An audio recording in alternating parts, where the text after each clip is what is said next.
Hello. I'm hoping that this is actually on because it looks a little bit differently because I had to set it up using a different method. And so I'm hoping that you are seeing me as we begin our Sunday scrolls on this very special Halloween Sunday. It is the 31st of October, and as for many of us, that's an interesting holiday, one that we often may have loved as children, and now we are understanding some of the more serious aspects of it as adults. And so I just wanted to share some things with you. I'm up here in the main house, and this is where we have behind us a beautiful painting that was done by our priestess Arissa Victor, which shows a queen and king of ancient Egypt in an alchemical moment of mingling. And it is really beautiful, and I want to show it to you a little bit more closely so you can enjoy it too. I especially like the rainbow in the cups. So, but beautiful work by Arissa Victor. And this is also the spot where we especially revere our foundress, Lady Lorianne Vanier. And I put this picture here recently because I just think it's such a fantastic image of her in sort of fairy goddess mother mode. And that's shot up by our Grand Temple. This is a beautiful angle on the Sphinx. I don't know who took this, but it really is an outstanding picture. And then you can also see her with a couple of, I think, ocelot babies, and that's back from probably 1960s, maybe early 70s, but definitely some time ago. And this is a souvenir that she brought back from Egypt, which is her name, written in hieroglyphs, and that was something that she always cherished. She loved her trips to Egypt, and we have this photo of her, which is also from one of her trips to Egypt. And you can see some of the other priestesses behind her there. But that's such a beautiful turquoise robe that she is wearing, and I just love seeing her in that. So we'll put the fairy goddess mother right behind the goddess herself there as we go ahead with our Sunday salon. And I'm so glad that you're joining me, and hopefully this is going to work and stay put. We may have one of those sudden camera moves that we sometimes get, but let's see. You still see me? Kind of. Okay. Alrighty. Well, as you know, that it was Lady Lorianne who first established doing the Sunday salons, which was a way of celebrating the sacred each week. But she was very cautious. She didn't want to frighten anyone away that thought that they would be, kind of stuck in ceremony or unable to participate in a meaningful way.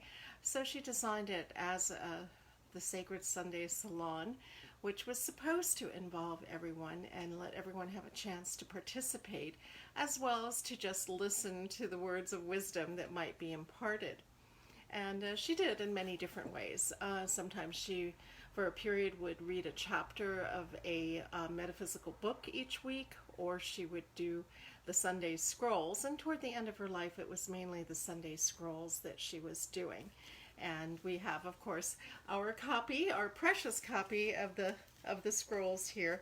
And this is actually the one that she was last using too. So it is a cherished object among our pieces.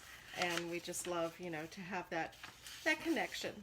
And today I'm going to since we are celebrating Halloween and we're also moving into the time when we cherish the story of Osiris, I'm going to be doing the scroll on Osirian thought.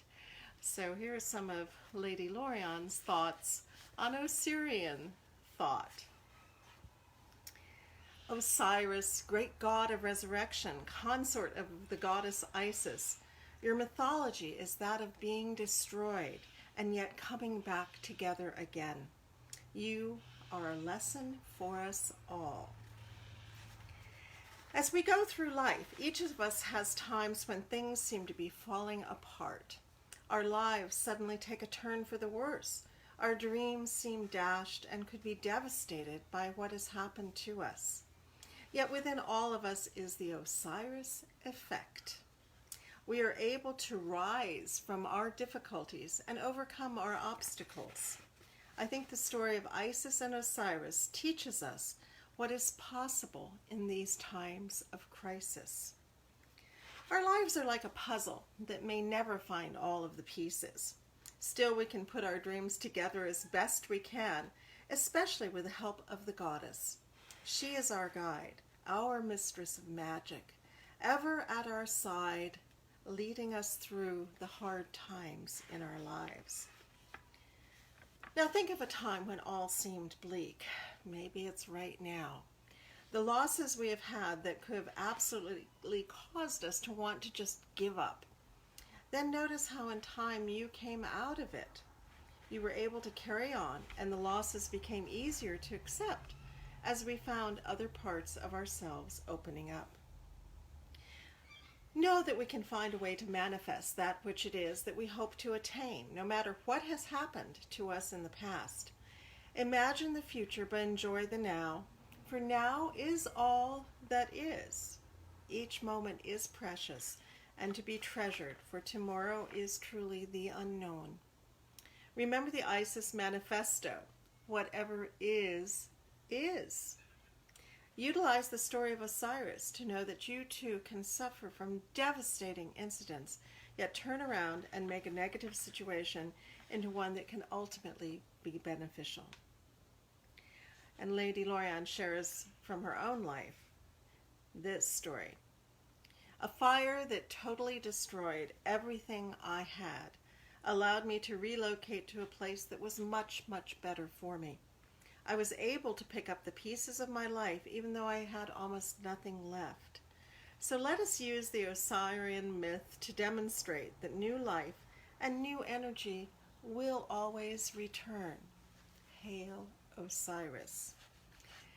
And one reason that I especially enjoy bringing up Osiris at the time of Halloween is kind of my own personal take on just what that means.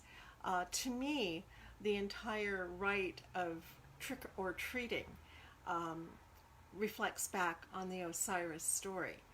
I really believe that it is a way of presenting the Osiris myth. Because in ancient Egypt, what did we have? We had Isis, devastated, going around from place to place, and from each place getting another piece, another part. And although in a very diluted form, and one that is, suitable for children, like so many fairy tales and games that are, oh, that's just child's play, that's just for kids, I think that this actually reflects a memory of a rite of Isis going from place to place, gathering the parts of Osiris. And so it puts a little bit different perspective on Halloween candy. And I've noticed in recent years, it used to just be candy and everything. But now, as they've developed more advanced methods of making confection,